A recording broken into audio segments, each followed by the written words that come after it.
CPI LA. We're here at the No War with Cuba event. And we're going to do our own thing here on the sidelines in the illegal blockade against Cuba. And of course, Center for Political Innovation. We do have an American flag. That is the country where we live in, which doesn't have to represent just the government. If we don't like the government, then let's have a government of action for working families then, right? And that would include stopping the illegal blockade of Cuba, that and so many other things. So, yeah. But keep in mind, in a city, an area, I should say, of about 10 million people, 20 groups participating, and here's the amount of people.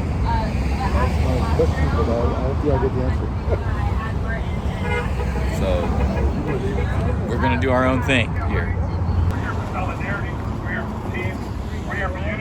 Cuba sí, bloqueo no. Cuba sí, bloqueo no. Lift that damn embargo. Yeah, exactly. And the sanctions. And the sanctions, of course. You know what I mean? The blockade is a form of sanctions that's more severe and causes more loss of life, starvation, desperation. Exactly. Just people always blame the government. And that's what causes the real economic strain on the whole country. You know, because the United States government first. Exactly. And that's one of the purposes, you know, for our work in political and educational think tank stuff. You know, that's what we do. Yes, and they are not terrorists, so let's take them off that terrorist watch list. I mean, Exactly. even if someone doesn't like Cuba, there's no way that the people has to be considered the state's answer to terrorism. If anything, they've been subjected to terrorism. That airline flight, Cuban athletes were in the 70s, right? Okay. I don't recall the year, but yeah, you're right. What is it you just said, Tim? Because we had loud sirens there. It was an airline flight. It was the first of these modern terrorist attacks where there were Cuban athletes, Olympic athletes, and then there were athletes in the DPRK as well. And they were going to go to the Olympics from Cuba.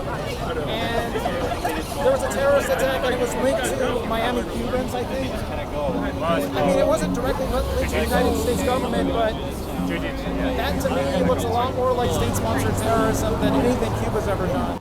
And what about, Raul Castro and for that matter, Nicolas Maduro? Well, Raul Castro has the patience of a saint.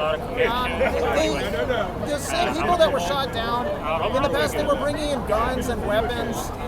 They weren't just harassing Cubans or flying over their airspace, which they did about 20 times. They received warning after warning after warning. And I mean, the United States would have shot them down after the first violation of airspace. But they were bringing in weapons, so Cuba really thought there was a legitimate military threat. So in that context, I understand. Now, as far as Nicolas Maduro, he's in prison on completely bogus charges. He's not a narco trafficker.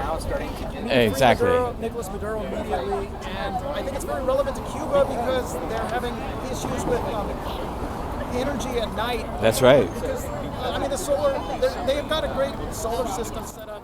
That's with the help of China, though, right? Solar panels from China and other parties.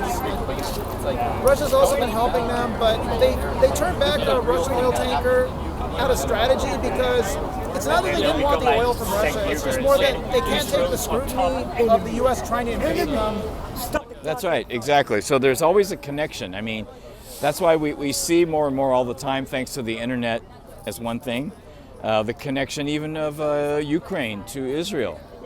You know what I mean? Because, and we see more and more the connections to attacking Iran, which is part of the Greater Israel Project, which Netanyahu talked about 40, 50, 60 years ago, whatever it was, 40 years ago, I think. So this is nothing new. It might be to the American people, but this has been in the works for a long, long time. And I think after the trauma and the pandemic that came from all that trauma out of the pandemic, I think they just said, okay, let's just do it. Let's just go for it. People are traumatized. Let's just traumatize them some more, And but now the truth is coming out more and more and more. right? Also notice Cuba's response to the pandemic was pretty much the opposite of the U.S. government. Their vaccine was a very well-designed vaccine that was based on the Russian vaccine. Well, it's based on They also had a great treatment drug based on SARS called Interferon. I think it's Interferon Alpha 2B, if I remember. Mark's mentioned about it. well, that's because part of that is because it's the viral vector, which is the old technology that goes back to the beginnings of vaccines. There are still questions about that. I'm going to be honest about it, but it's not like the mRNA, which is not a fully tested type of technology, And as far as the pharmaceutical drugs are concerned, there is never, ever, ever a brand new product that's 100% safe and effective. So when anybody tells you that, that's the signal for lie. Well, yeah, that's another thing. And that's what a lot of people fell for during the pandemic. They fell for a lot of lies, just like they do with the military-industrial complex and the government's war machine. And if we don't have a government of action for working families, it's not going. This country's not going to work unless we demand a government that works for us. Also, keep in mind they took their time testing it thoroughly for about a year and a half longer than the U.S. did on their vaccines, even though theirs was less experimental. Yeah, it was less experimental is the right way to put it. And I'm sure they did the same thing with the treatment drug because Fauci just released. Interferon Alpha 2B was available because they had it during the SARS era, so it was already well refined by that. It was, I think it was an immediate treatment for people that got COVID, kind of like other drugs like Paxlovid or something. Well, Paxlovid was not a good one either. And remdesivir was the drug that was released by Fauci, which the testing showed that a lot of people developed kidney problems and a lot of people died. But they kept that out of the media because they didn't want ivermectin or hydroxychloroquine to be released to the public. That has been used to treat bacterial infections and viral infections for decades. African countries have used it for malaria prophylaxis. And when they were told they couldn't use hydroxychloroquine for malaria prophylaxis, they were furious. Which is why they didn't want one of the reasons why they didn't want our vaccines. Because you're just trying to kill us. We need this for our malaria treatment, but they were also using it for COVID because it was, for bacterial and viral infection, and it was working. And obviously, the big pharma did not want people to figure that out. So. Well, I think that there's an important difference is that Cuba is not really. It doesn't live and die by profits.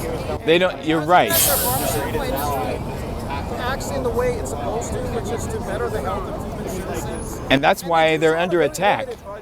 That's why they're under attack with the economic sanctions and the embargo, because they have a better idea that you don't make your number one priority profit. Your number one priority is the people. And when that is really the agenda of most of the socialist and communist countries, that's again why there has been the Red Scare and McCarthyism. They don't want people in America to figure that out. Yeah, it poses a threat to the pharmaceutical industry. Yeah, exactly. Absolutely. Just doing that was like